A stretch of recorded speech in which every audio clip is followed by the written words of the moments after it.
Welcome to the Aerospace Advantage podcast, brought to you by PenFed. I'm your host, Heather Lucky Penney, and here on the Aerospace Advantage, we speak with leaders in the DoD, industry, and other subject matter experts to explore the intersection of strategy, operational concepts, technology, and policy when it comes to air and space power.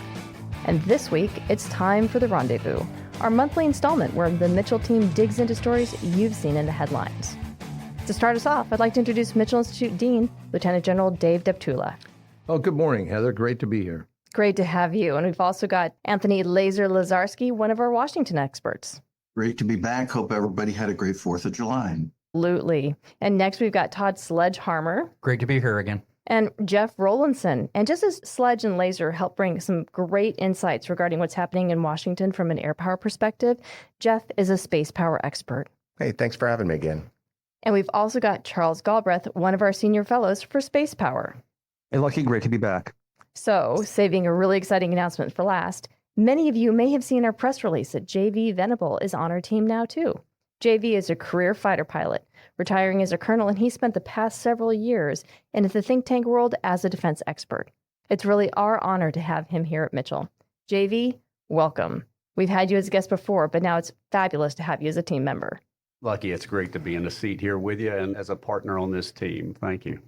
Excellent. All right. So, Sledge, Laser, and Jeff, I'm going to ask you some mega questions up front.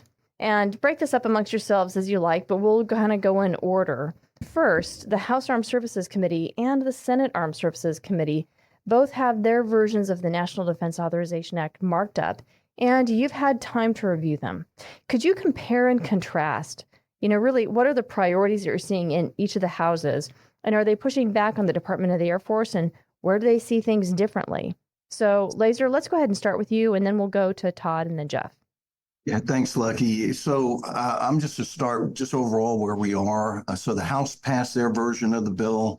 It was 217 to 119. Only 6 Democrats voted for the bill. It was a partisan bill because a lot of the amendments that were added on the floor were partisan social issues. So that lost most of the Democrats. And then when we look on the Senate side, it was only passed out of the Senate Armed Services Committee, but it was 22-3. Great bill. And while we've seen a press release on the bill, we haven't actually seen the bill text or the report text.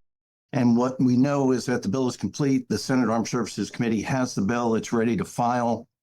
We expect it to be filed on the 8th of July when the Senate returns. And then we should see the bill text and the report text either the 9th or the 10th, Tuesday or Wednesday. And then we'll have a better idea of what's actually in the bill right now, except for what was in the press release.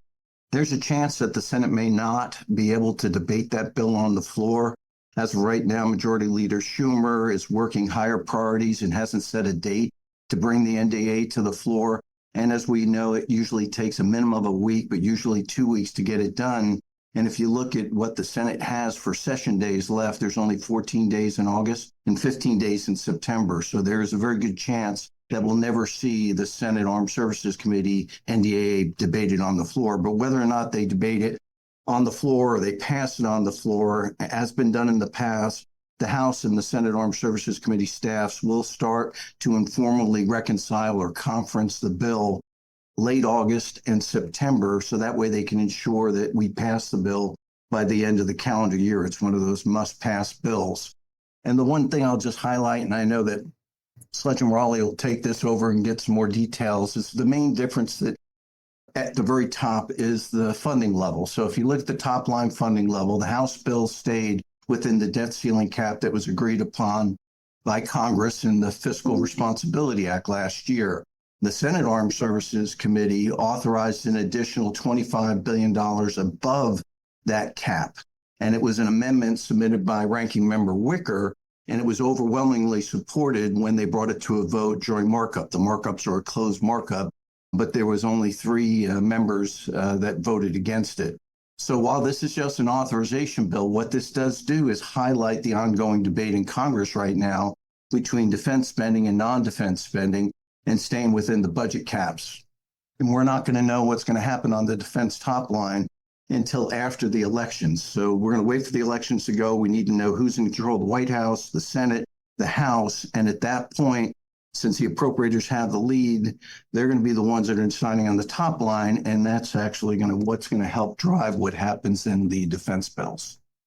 Thank you for that. And I'm glad you brought up Wicker's defense white paper and that ad there, because that's a really important signal, not only to whoever the next administration is going to be, but to the American public.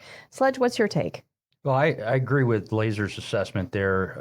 Just a couple of things to throw out there. I think, at least on the Rendezvous podcast, we've been pretty honest about how the Air Force has been under-resourced for the last 30 years.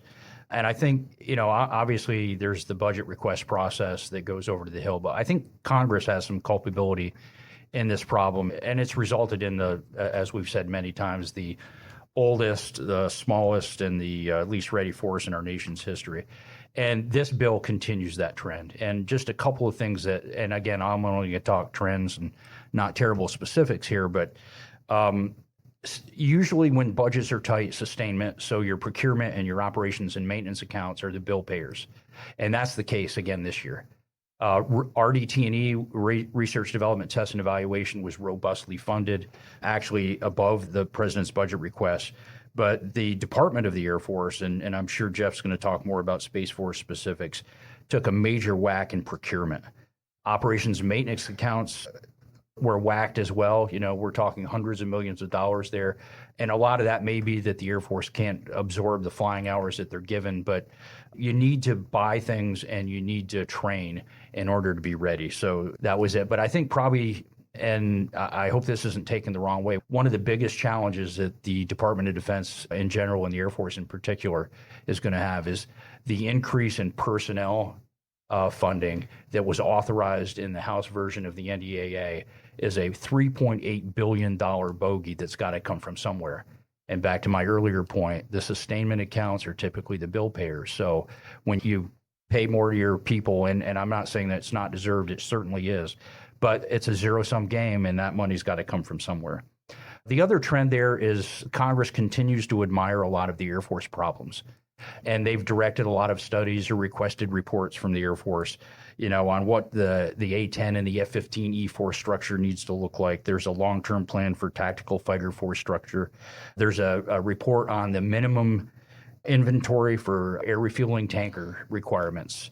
There's a report on what the procurement of the MH-139, the special mission helicopter, is going to be. And as always, the F-35 is in the crosshair. In fact, the House Armed Services Committee cut 10 airplanes and used the savings from those reduced tails to try to invest in the infrastructure and the supporting technologies, software integration labs, et cetera, to accelerate the fielding of the F-35s that are already in the pipeline. The problem is when you take procurement dollars away, you don't feel the pain until 3 years later. So I think this is a short-sighted solution looking for a problem. And then, as Laser said, this is all going to be playing out over the course of the summer and probably won't be resolved until after the election, but prior to the first of the new year.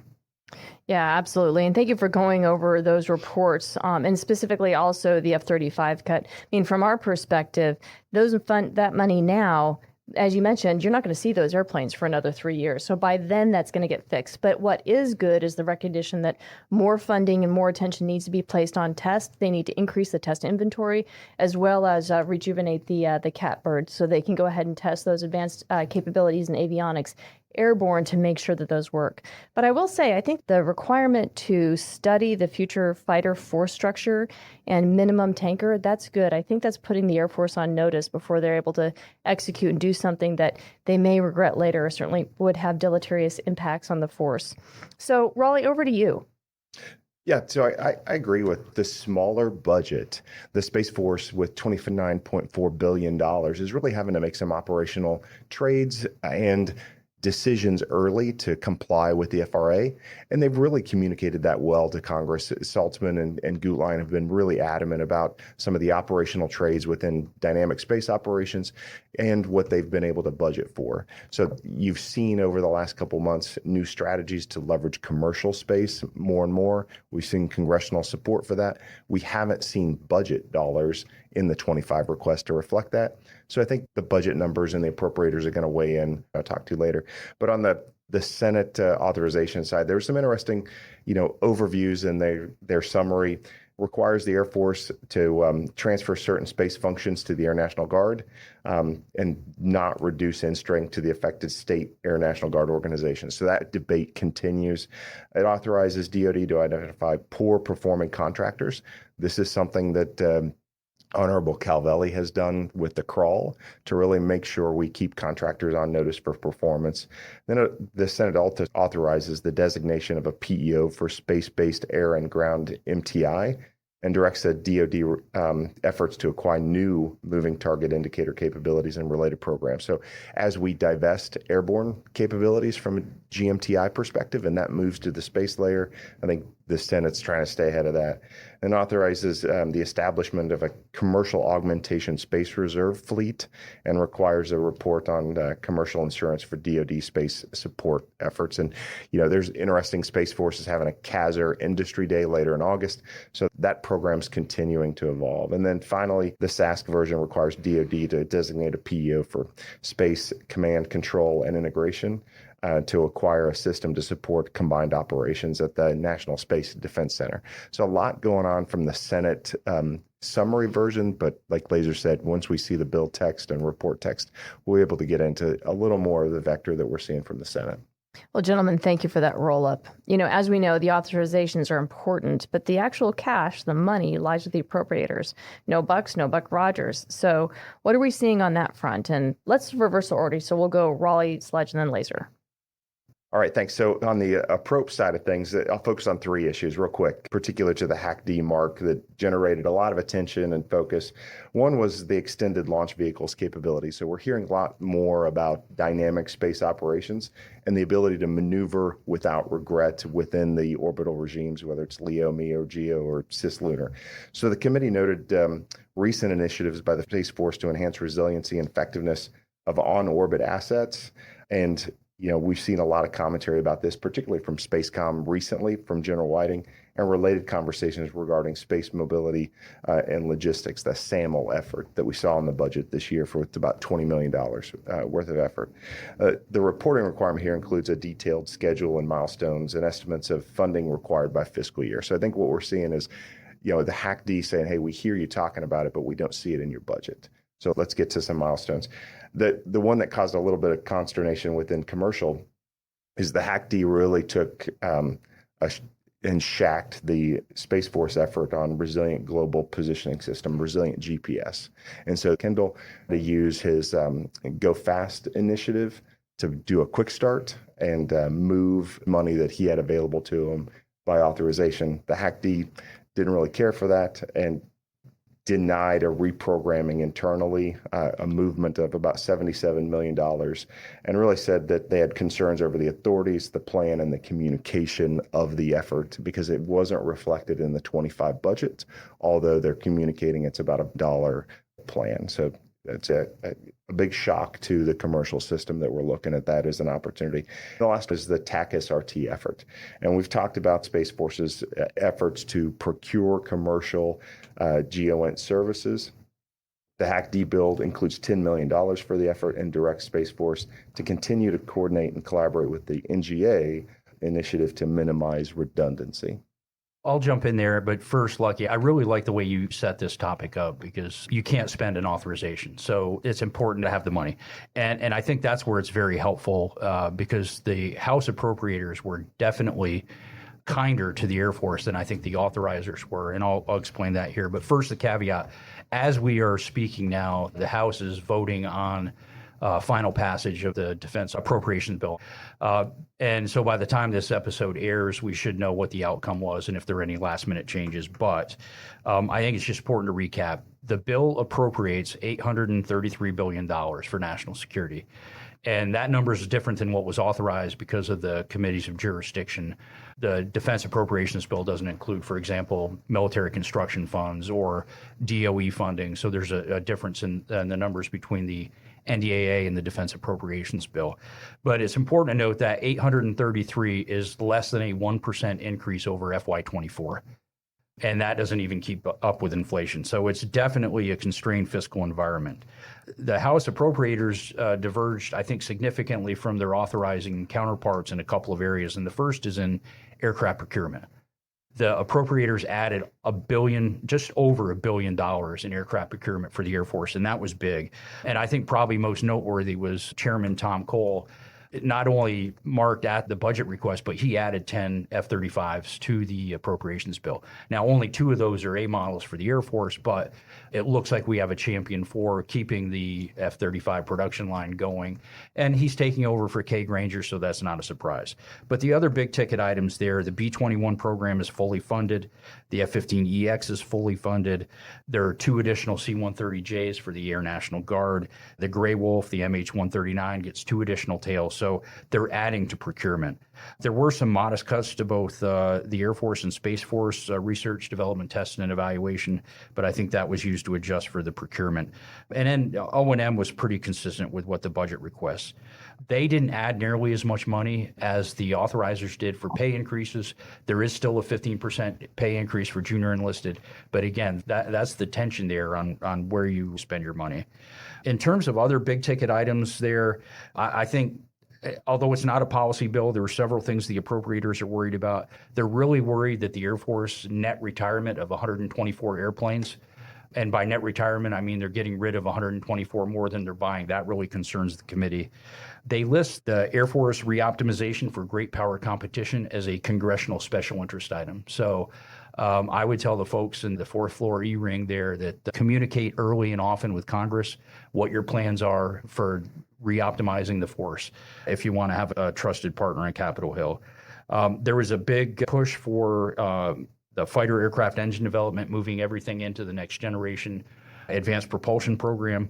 Congress, the appropriators in particular, are very nervous about the Sentinel program. So another thing after the Nunn-McCurdy breach is certified there that they're going to get close scrutiny on that. And then the committee is really interested in what the concept of operations, what the TTPs are going to be for how the Air Force employs collaborative combat aircraft. And those are things that I think are important. It's also important to note that the president has come out publicly against the bill as it's written. And very similar to the Defense Authorization Act, there's a lot of policy poison pills in there that have him concerned. You know, the personnel issues, the DEI, the climate change provisions there are opposed. But the 2 that I found noteworthy was the administration really pushed back on the lack of funding for the Indo-Pacific and the Ukraine security assistance funds, as well as they pushed back hard on cuts on the pay increase to junior enlisted, which kind of caught me off guard. But at the end of the day, we'll see this will pass on a partisan basis. It'll get conferenced with what the Senate version is. And as far as the Senate is concerned, they don't even have agreement on their top line numbers yet. Chair Murray from Washington has said when the Senate comes back in July, so the week of 8 July, the week after this post, they're going to start marking up their spending bills. That remains to be seen, but we still have a long way to go. And I think no one expects that we're going to start FY25 under an appropriations bill. It'll be a CR again. Yeah, absolutely. Thanks for that roll-up. I got to tell you, here at the Mitchell Institute, we're very concerned about that net loss of 124 aircraft and what that's going to do to the overall enterprise in the Air Force. So I am all about really being able to shift some of that funding into aircraft, because I think we need to rebalance what the totals between procurement and research and development are within the service. And as everyone knows, we are tracking NGAD, Next Generation Advanced Propulsion, and CCAs and reorganization for the Air Force. So stay tuned for more on that. Laser, you get the final wrap on this. Yeah, I agree with everything that was said. If I take both together and just sort of back out a little bit, as Sledge has said, the House is going to get their defense bill done. I don't think we're going to see the Senate ever get their bills to the floor. What we expect them to do is just report them out of committee. I expect them to follow exactly what you see on the House side. Both will stay within the debt ceiling limits. However, if you listen to Senator Collins, if you listen to Congressman Cole, both are trying to push for increased defense spending. And as we've discussed earlier, we're not going to know what's going to happen until after the elections. But there is a push to try to get increased defense spending. But the discussions are, well, how does that go with non-defense spending? Do we have to increase both to get it through? And then there's going to have to be an agreement to basically get rid of the debt ceiling agreement. That's being discussed, but we will not know again until after the elections. The one good thing I am hearing from congressional leaders, as well as from the White House and from President Trump's camp is that they do want to finish all the FY25 appropriations bills by the end of the calendar year. Now, we've heard that all before, but again, I'm hearing it's a good thing we want to clear the decks before the end of the calendar year. However, if you look at trying to get all those 12 appropriations bills done, it needs to be completed between the 12th of November and the 31st of December, and that just doesn't give us time. But they're going to work it. I guess I will stay optimistic, and hopefully they can clear the decks before we get into a new Congress. Thanks. Now, Laser, you had mentioned Senator Wicker's defense white paper, and so I'd like to dive into that. So Senator Wicker is the ranking member of the Senate Armed Services Committee, and this white paper, which we will include in our show notes, so go there and download that. It's a really important document. And also, we're proud that you'll see Mitchell work cited in some of the footnotes. General Deptula, why don't you start us off? What's the purpose of the document, and why is this so important? Well, first, we applaud Senator Wicker's efforts because this is one of the first concrete steps we've seen to push back against the isolationist anti-defense measures that we see implicit in the budget caps that were imposed by Congress, as well as a general lack of interest or understanding of defense requirements. The world is on fire with more threats facing our nation than ever before in our history, but you certainly wouldn't know that listening to most in Congress. A strong defense is not even among the top 10 issues in the presidential election. Wasn't even a discussion item in the recent so-called debates. Now, what Senator Wicker did was put a marker down acknowledging the serious threats that we are facing and that demand a requisite set of capabilities and capacity, both of which we don't presently possess to meet the needs of the National Defense Strategy. He outlines a plan for building the force the nation needs for all the services and in all domains. This is really important for Congress to consider, for the presidential candidates to assess, and for public awareness writ large.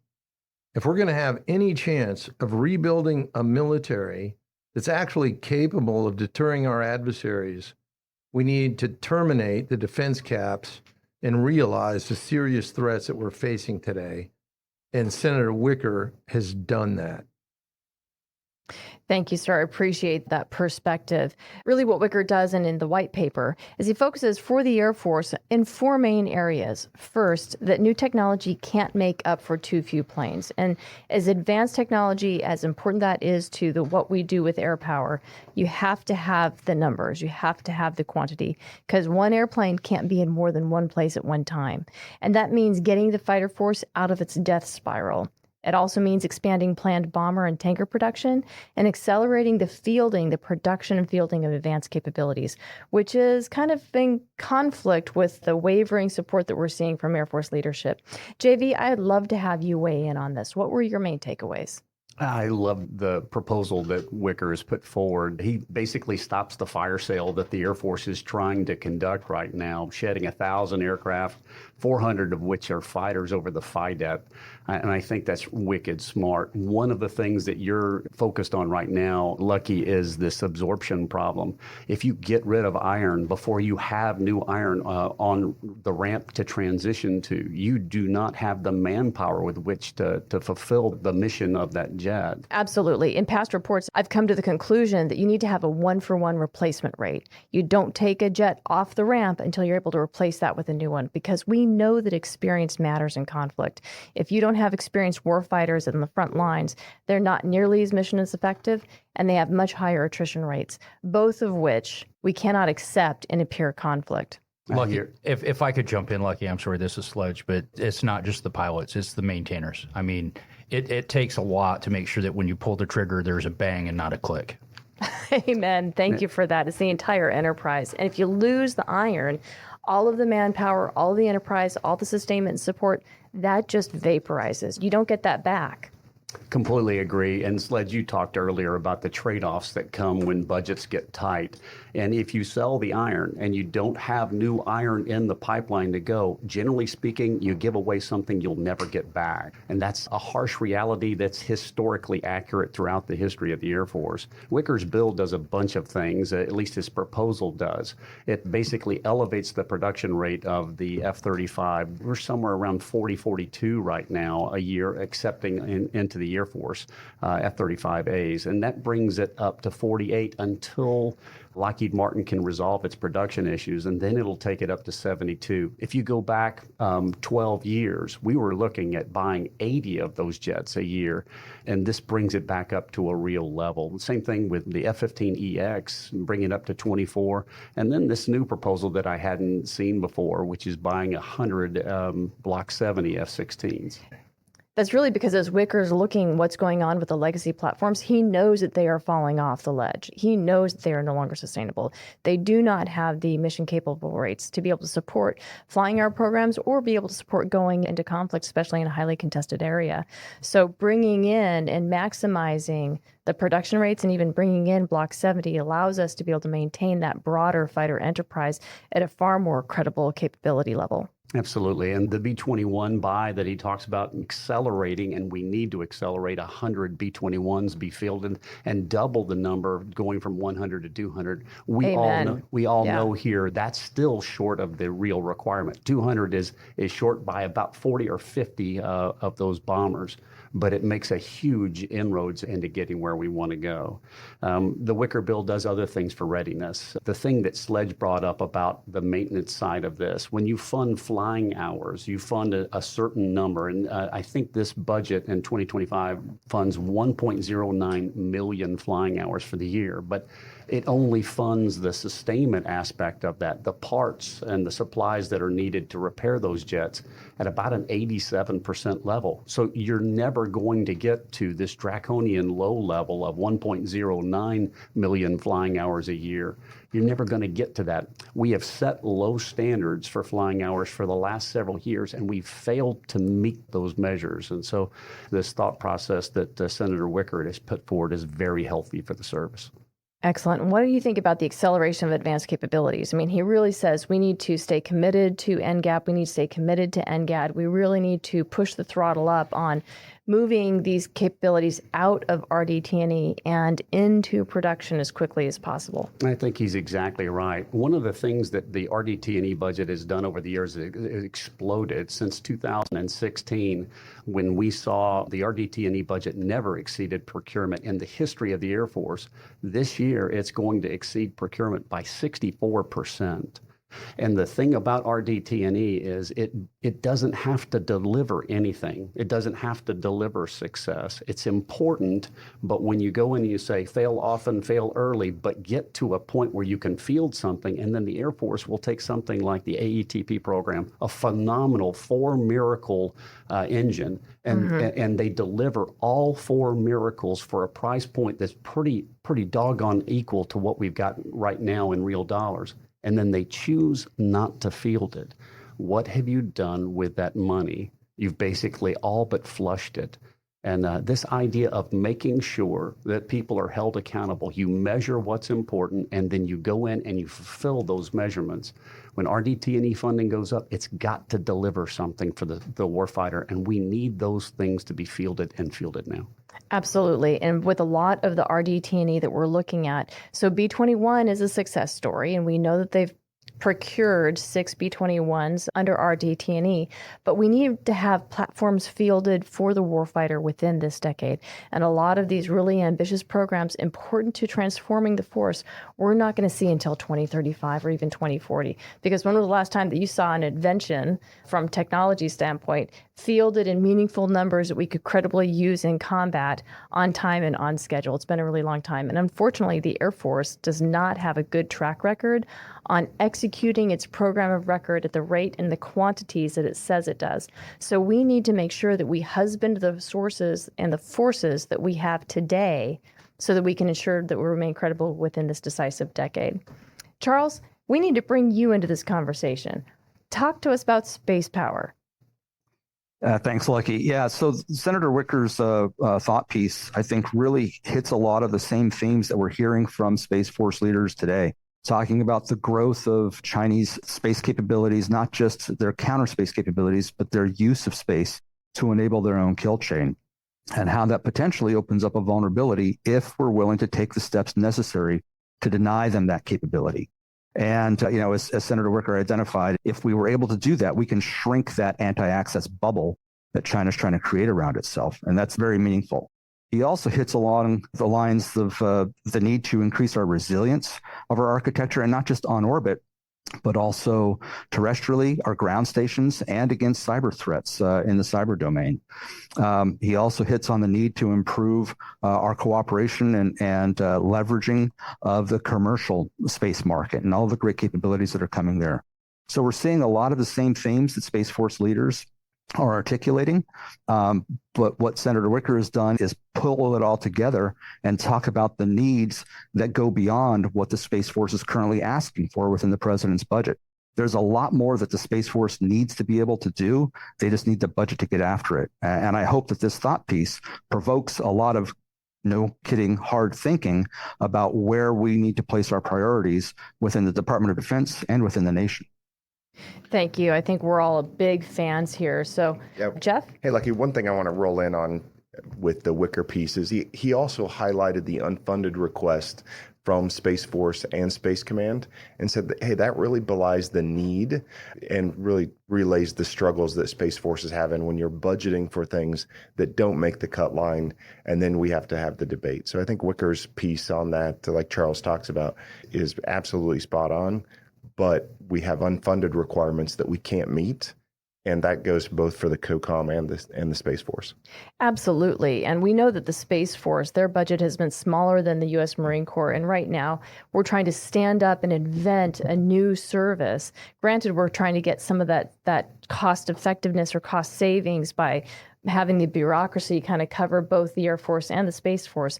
But the fact of the matter is beginning to develop and field and launch these capabilities in space, which have not been there before because you're transitioning from a peacetime kind of posture to a warfighting service. We need to resource the Space Force because everybody relies on them. Laser Sledge, how's Congress responding to Wicker's vision? Well, I'll first, I want to associate my comments with everyone else's. I've known Senator Wicker for a long time, and we can't ask for a better advocate for the Department of Defense and obviously for the Air Force. The congressional response has been mixed, with support and disagreements covering the gambit from strong support based on the global threat to calls for a complete audit of the Department of Defense before it gets any additional funding. And then you got the debt hawks are out there, and they're pushing for spending cuts across the board to include defense, as they see our debt as the greatest national security threat. And then you have some members disagree on the threat. They believe that the defense are just making our potential adversaries 10 feet tall to justify increased defense spending. And then there are other members that agree on the need for defense spending, but also believe that that spending must be matched by an equal increase in non-defense spending. And there's a frustration with the Department of Defense and its ability to develop and field weapons on time and on budget. So in the end, there's really no clear majority supporting increased defense spending in the House or the Senate, as the number of defense hawks in Congress have diminished over the past 2 decades. So what's going to need to happen to move Senator Wicker's vision forward is to continue work with members of Congress to build a coalition of parties to try to achieve a majority vote in the House and the Senate that can increase defense spending. Unfortunately, it's either going to take a catastrophic event, or if they can try to get to a compromise on get the defense spending and whatever else needs to come with it. There's no guarantee, but it's something that we need to continue to work. Yeah, I think Laser stuck the landing. I have nothing to add. Excellent.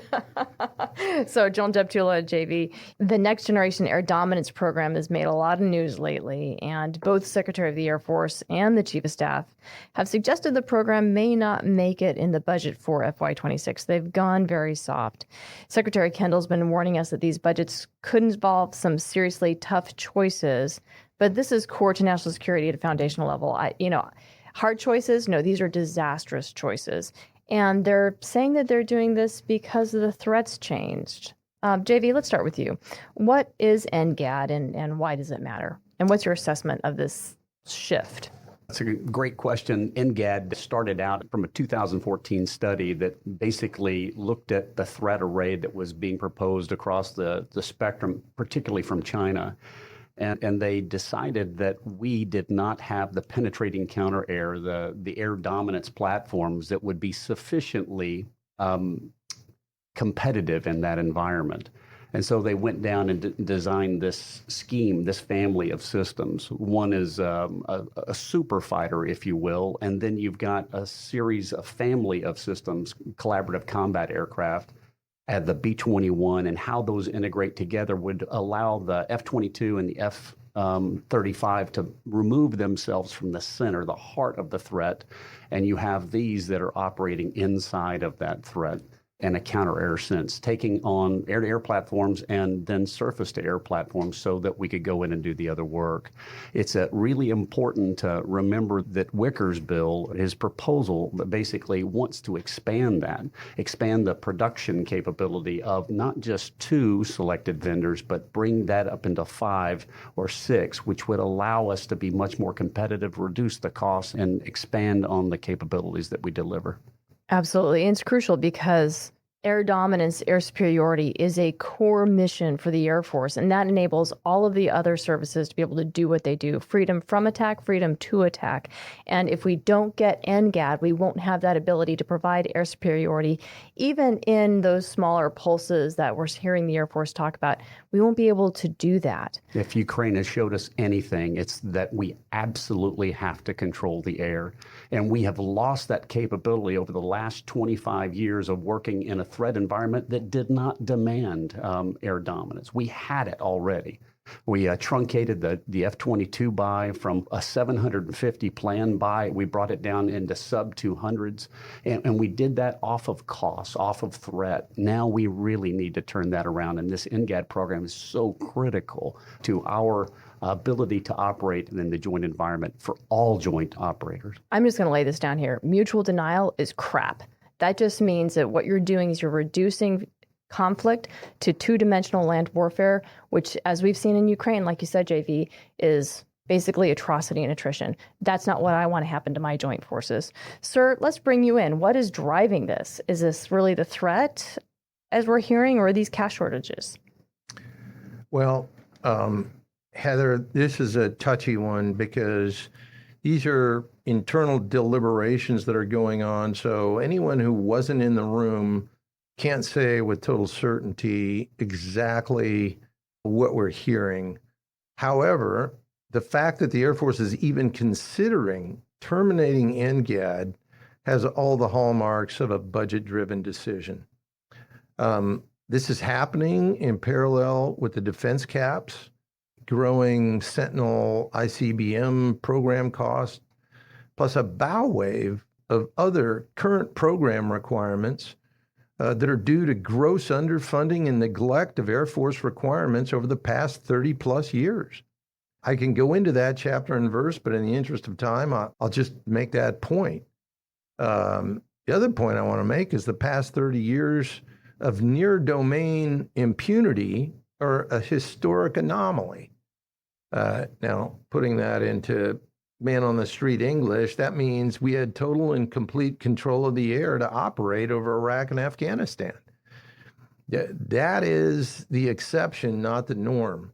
So we need to wake up. Actually, the nation and the Congress and the Office of Secretary of Defense need to wake up to that and make the case for growing the resources allocated to the Air Force to meet the demands of the National Defense Strategy, not simply cut necessary programs to meet arbitrary budget caps that have absolutely no rationale relative to the threats facing us. Now, a smart budget allocation would recognize the threats facing us and build the capability and capacity to defeat them in order to deter them. Now, the other question that needs to be considered is the broader debate between stand-in and a standoff combat options. Stand-in forces penetrate enemy defenses and operate within their airspace, just like the term insinuates. Standoff focuses on attacking from the periphery through long-range capabilities like missiles. The big picture, a smart force design should have both. However, stand-in is crucial due to the need for attack density. Once you consider and understand that a major theater war that we might face in the not-too-distant future will consist of over 100,000 aim points. Just for reference, Desert Storm had about 40,000. There's no way we can affordably attack that many targets with long-range missiles alone. This is even more complex when you consider the fragility of long-range kill chains against moving and time-sensitive targets. The point of stand-in is to invest in the survivability attributes of a reusable airframe that can carry dozens of munitions per sortie that cost far less per unit. That's why the B-21 is so important. And NGAD is a part of this construct because the air superiority mission is crucial for addressing the threat. Finally, with respect to ISR, intelligence, surveillance, and reconnaissance, for those neophytes out there, the critical element of any kill chain, there's a move afoot to say that we don't need to penetrate enemy airspace because the ISR mission can be executed through space alone. Look, you're not going to find a greater proponent of growth of mission capabilities in space than those of us here at Mitchell Institute. However, a successful approach involves a multi-domain set of capabilities to complicate enemy planning and provide alternative solution pathways. If we make success solely dependent on space as the only option for ISR, we're incentivizing the enemy with a single point of failure. PenFed checking and savings accounts are here for all your adventures. From, do you take this man to be your husband? I do. To, he has your eyes. He's perfect. Learn more at PenFed.org. Federally insured by NCAA. Thank you, sir. There is so much wisdom in those comments. Gentlemen, I'd like to open this up for a broader discussion. It's either a church choir or let's Thunderdome this. JV, let's start with you. I completely agree with the boss's statements there. And the idea that we have to make trades, I'll go back to that, and this budgeting process is just, it's Sophie's choice is what they're making us do, what they're making the service do. And we need to get out of that. And we need to basically stand up and not back down to the demands of the size of the force and the capability that we need to be able to project it. I'll go into readiness just a little bit more here. This year, we're going to bump up the flying hour program. The Air Force is going to bump up the flying hour program from 1.07 to 1.09 million flying hours a year. They're not going to fund it that level because the weapon system sustainment, but let's just put it into perspective. In 2013, that was the year that sequestration was actually implemented into the budget. And we funded. And we saw squadrons go non-mission qualified. They were non-mission capable because they did not have the flying hours, the readiness, or the proficiencies and currencies that they needed that they could only get through flying. So, Lucky, that's such an important point because that year we funded 70,000 more flying hours than we're funding this year in 2025. So if we were not capable then, think about the ability to apply. We are ready to fight a Chinese fight today. The math just doesn't work out for me. Man. Hey, Lucky, Charles here. You know, as a self-described space zealot, I want to chime in on this because I think we can do just about everything from space, but we should not be doing it only from space. Remember, our job as a military is to protect the United States and its interests and to confound our adversaries so that they don't see an opportunity to take a quick win. They need to look at the United States as if we're 20 feet tall and be deterred from taking any aggressive action. The way we do that is providing a multitude of threat vectors and ways that we can get the information we need and create the effects that we desire. We can't do that from a single domain. We need cross-domain capabilities. And I'm not just talking about operations in parallel. I'm really talking about cross-domain, where air supports, space supports, air supports, ground support, space, all of that together in a cohesive stitched picture. That's the only way that we're going to be able to provide a robust deterrent force against the growing capabilities that China presents. Yeah, and really the only way to get there is to clearly define it and communicate it. And I think that's what you're seeing with the challenges of the FY25 budget process is we've got to communicate that our budget essentially sucks to get after the fight that we have. And we've got to be able to communicate that in a way that both congressional leaders and the U.S. public understands the necessity and the urgency of the requirement to get after some of the bigger problems in space and air coordination. Over. Yeah, if I could, I'd like to pull on a thread that JV brought up a little bit earlier. And I think part of the problem is cultural. And I don't mean that in a pejorative sense. I mean, Airmen Guardians have a culture of here's our problem, let's get it done. You know, it's that old Spartan adage, never tell me how many the enemy number, only where they are. And you just go out and you solve the problem. And I've shared this, I think, on a previous edition of the podcast. I had this epiphany about midnight. I was downrange in a joint billet working to support the Army. And it occurred to me, the fundamental difference between the Army and the Air Force is this. The Army is given a problem and they say, this is my mission, here's my strategy, now give me more resources. Whereas the Air Force will say, this is my mission, these are my resources, here's the strategy I can provide you based on the resource. So we self-restrict ourselves. I guess that's redundant too.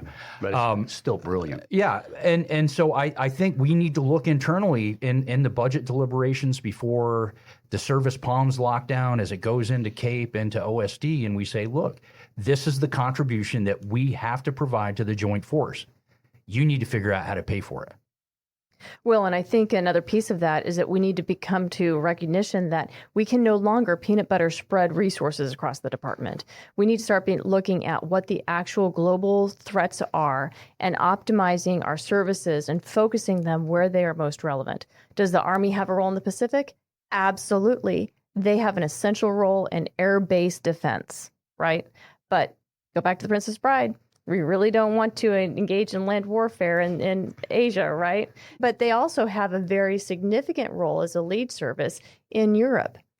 Navy, kind of the opposite. Not quite so lead in Europe, but they've got a significant role in the Pacific. But guess who's essential in both theaters, both hemispheres, space and air? And we need to be able to start rebalancing and reallocating resources to reflect that. So, Jeff, you talked about communicating the resources you need. What about the Space Force? So leaders have signaled declining budgets are breaking glass at a time when we need to grow our national space capabilities.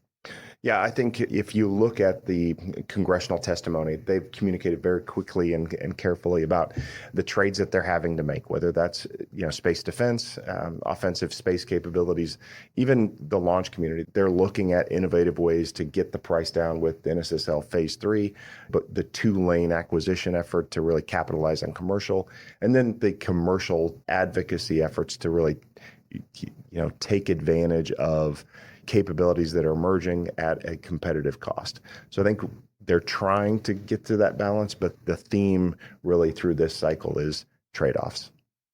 Yeah, and that's a really unfortunate place to be in as a new service whose really focus should be on growing the capabilities that we need to establish based off of the mission that drove us to create the Space Force in the first place. And the fact that we have to make these trades this early in the development of a new service is just reprehensible. So, Charles, sticking with that Spacepower, you've spoken to us about China's space plane before. Any new developments to report there? Yeah, so they continue to be very active. For those that need a quick refresher, the Chinese have launched a space plane similar to our X-37B. It's currently on its third mission. Its second mission lasted roughly 276 days, so they're approaching about day 200 now. It's in low Earth orbit, and it released a separate object.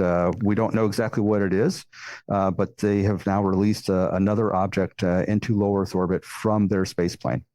It could be a test. They might try to recapture it. It could be an additional sensor. It could be some sort of space counter space weapon. We don't know. And so I think the Space Command is going to be focusing a lot of attention on what that is and characterizing it very accurately. Meanwhile, I mentioned our X-37B. It's currently on its seventh mission. It also launched back in December, but it was launched on a Falcon Heavy, which put it into a higher orbit. So if anybody has illusions of Chinese space plane and U.S. space plane dogfighting in orbit, that's Darn not it. quite happening yet. Yeah, sorry, Heather. He said you'll yet. have to wait for the He next said one. Yet. Yeah. So, Charles, you talked about how China is really seizing the initiative and they are making significant efforts in space. And the Wall Street Journal recently ran a headline signaling that China is pulling ahead in the space race thanks to their lunar sample from the dark side of the moon, right? What happened and what does this mean? By the way, I know there's not such a thing as a real dark side. It's the far side. We just don't see it. Yeah, you're right, Heather, the far side of the moon. And so this is the Chang'e 6 mission. It launched to the far side of the moon, successfully landed, picked up some lunar soil samples, and returned all within about a month. This is the first nation, let me reemphasize that, the first nation to successfully return a sample from the far side of the moon. So why is that so significant? Well, in order to do that, they had to establish the communications capability on the far side that no other nation has put in place. And this enables them to access a whole other set of resources, as well as enable future missions in the cislunar environment. So this is a huge step. Meanwhile, the United States has launched 2 commercial efforts this past year, as we've talked about in previous podcasts, to varying levels of success. And so the resources of the moon, the capabilities that are achievable in the cislunar domain are what's at stake and the precedents that they set for the rest of space exploration for all humanity. And we are bringing in the commercial players, which is important for the long-term sustainability. But China is investing their entire national will into making their space power capabilities preeminent. And they see this as a stepping stone to being the no-kidding global leader in space. And so we need to make sure we're paying close attention to these accomplishments and what they mean for other activities in the space domain. Well, but the U.S. has not been just resting on our laurels. And you mentioned that we've had some recent major launch activities, namely Starliner and Starship. So what does that mean for our national launch capability and capacity? Yeah, so this past month, we've had 2 great launches. Let me start with Starship. SpaceX's very heavy launch capability that then re-entered and was able to approach a landing of its upper stage. That's an incredible accomplishment for a whole new class of launch vehicle. And for those that have not seen the video feed of that, actually the upper stage re-entering, going through the ionosphere with all of the plasma streaming past it, very impressive. I mean, very inspirational as well, as far as an image goes. Meanwhile, Boeing Starliner launched, and for the first time, we have another capability to put astronauts aboard the ISS. Unfortunately, there was some helium leaks as the Starliner capsule approached the International Space Station. It looks like all of those have been worked to completion, which is good news, but it has extended the stay of those 2 astronauts aboard the ISS. And oh, by the way, during that extended stay, there was a Russian satellite that broke up in low Earth orbit just recently. And that forced the astronauts aboard the ISS to actually take shelter in that Starliner capsule as well as the other return vehicles. And so if I could pivot a little bit to that Russian breakup, this was an older satellite that was retired a few years ago and was expected to re-enter later this year anyway, but it broke up into over 100 pieces, according to U.S. Space Command. And those pieces could have posed a potential threat to other satellites in low Earth orbit, as well as to, as I mentioned, the astronauts aboard the International Space Station. Why this satellite broke up into so many pieces is unknown at this time. You know, it's possible that it was hit by a piece of debris and generated a larger debris field. There's some speculation that it may have been another Russian ASAT test. I don't think that's particularly likely. What I think is most probable is the vehicle may not have safed itself, or the Russians may not have safed it properly prior to decommissioning to support reentry. And what that means is they may not have depleted the batteries of all of their energy. They may have left some propellant in the tanks that, if not thermally regulated, could have created an explosive decompression of some component that resulted in the debris. But it just really reemphasizes the importance of being responsible in the space domain and the potential effects of indiscriminate acts in space, not only to the spacefaring nations in that domain, but also the no-kidding humans that are operating in that domain. So just a reminder to be safe and be responsible in space. Well, let's hope that China and Russia take that public service announcement to heart. Let's hope so. So let's get to our last news item. As part of the NDAA markup process, the language is calling for a nuclear recertification of the entire B-52 inventory when the START treaty sunsets. Sir, I'd like to give the last words over to you. Why does this matter? Well, first, Heather, what I'd tell you is it's a very smart development because we now live in a world where Russia is wrapping up a major nuclear modernization effort. China is surging its capabilities and capacity in the nuclear realm. Iran and North Korea have clear objectives to grow their nuclear capabilities. And it's important to remember that arms control targets were created as an outgrowth of the Cold War bilateral Soviet-U.S. competition and a continued bilateral focus in the 1990s through the present day. Unfortunately, that's not the current situation in the threat world that we face today. Now, bombers are an incredibly important element of the triad. I mean, every element is, for goodness sake. But bombers are the most flexible element, which is critical for signaling against adversaries and reassuring allies. They can also project conventional combat power when required. Now, we only have 19 B-2s certified for the mission, and about half the fleet of 76 B-52s per START treaty limitations. This legislation would restore the capability to the entire B-52 inventory. That's a smart move to enhance deterrence at a time when threats are at a fever pitch. Now, the B-21 will join this over time, but that will be a ramp up over decades. We need additional nuclear capacity now, and this B-52 option provides it. Absolutely. Thank you, sir. And thank you, everyone, for your time today. General Abdullah, JP, Jeff, Charles, Laser, and Sledge, it's been fabulous catching up, and I look forward to rendezvousing next month. With that, I'd like to extend a big thank you to our guests for joining in today's discussion. I'd also like to extend a big thank you to you, our listeners, for your continued support and for tuning into today's show. If you like what you heard today, don't forget to hit that like button and follow or subscribe to the Aerospace Advantage. You can also leave a comment to let us know what you think about our show or areas you would like us to explore further. As always, you can join in on the conversation by following the Mitchell Institute on Twitter, Instagram, Facebook, or LinkedIn, and you can always find us at mitchellaerospacepower.org. Thanks again for joining us, and have a great aerospace power kind of day. See you next time.